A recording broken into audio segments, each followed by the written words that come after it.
सामान्य तौर पर एक पत्रकार होने के नाते अगर मैं आपसे ये प्रश्न करूं कि क्या आपको ये कभी कभी नहीं लगता कि ये सरकार बहुत असंवेदनशील है, ये सरकार गैर जिम्मेदार है? क्या आपको ये भी नहीं लगता कि ये सरकार जिस सामान्य व्यक्ति का पेट पल रहा है वो भी ठीक से देख नहीं पाती? साथियों नमस्कार, मेरा नाम अर्जुन है और आप जुड़े हैं अपने चहेते स्वराज समाचार के साथ। 25 मई से लेकर के 15 जून, ये दो तारीखें आप पिछले महीनों की जरा गौर से याद करिए, जरा दिमाग पर जोर डालिए और जोर डाल करके बताइए कि 25 मई से लेकर के 15 जून के वक्त जब सार्वजनिक उपक्रमों से जुड़े लोग, चाहे वो विद्यालयों में काम करने वाले हों, चाहे किसी पब्लिक प्लेटफॉर्म पे काम करने वाले हों, गर्मियों की तपन में जब अपने घरों पर आराम कर रहे थे तो परिषदीय विद्यालय में काम करने वाले शिक्षा मित्र क्या कर रहे थे? शायद आपका जवाब होगा, साहब याद आया, ये 25 मई से 15 जून तक तो शिक्षा मित्र और अनुदेशक ये समर कैंप में जुड़े हुए थे, समर कैंप को पूरा कराने में लगे हुए थे। जी हाँ, आपका जवाब बिल्कुल ठीक है। 25 मई से 15 जून के बीच में विभागीय आदेश के अनुसार, कथित तौर पर कई प्रकार की व्यवस्थाओं से जुड़े लोगों के आदेश के अनुसार उत्तर प्रदेश के परिषदीय प्राइमरी विद्यालयों में समर कैंप आयोजित किया गया था। इस समर कैंप में बच्चों को योग, बच्चों को खेल, बच्चों को नैतिक शिक्षा से जुड़ी तमाम बातें बताई जा रही थी।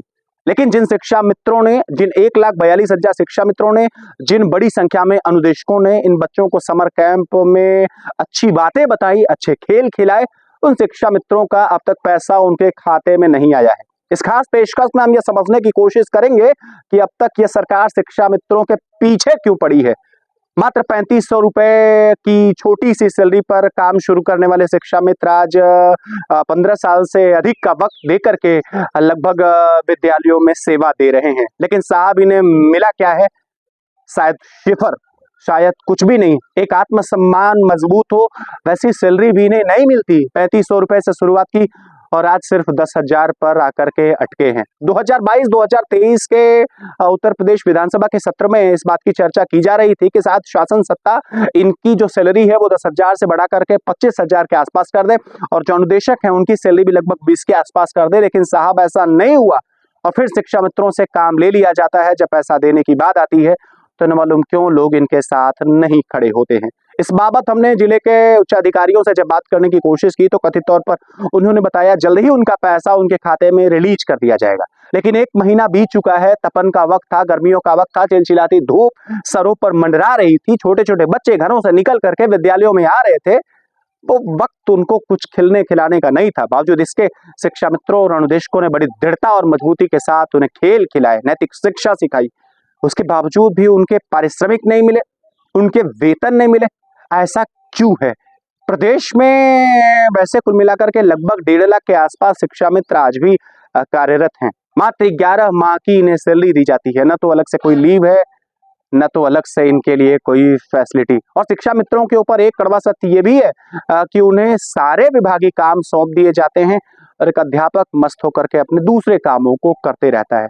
सुकून की सांस लेने वाले अध्यापक तो आज बड़े खुश हैं कि उनका पैसा तो आया, लेकिन आज शिक्षा मित्र टकटकी लगाए इंतजार कर रहा है कि जिस समर कैंप में हमने पूरी ताकत झोंक दी उसका पैसा हमारे खाते में क्यों अब तक नहीं आया है। शिक्षा मित्रों का भी परिवार है, अनुदेशकों का भी परिवार है, लेकिन उनके परिवार के लिए खड़ा होने वाली इस सरकार का मतबई मुझे ये दोहरा मापदंड दिखता है। आखिर क्यों ऐसा है? उनका पैसा क्यों नहीं आ रहा? आप मुझे कमेंट बॉक्स करके जरूर बताइए। उम्मीद करता हूं कि शिक्षा मित्रों के पैसे जल्दी रिलीज कर दिए जाएंगे और आगे जैसे कोई आयोजन होंगे तो शिक्षा मित्र पूरी दृढ़ता के साथ सामने निकल करके आएंगे। नमस्कार।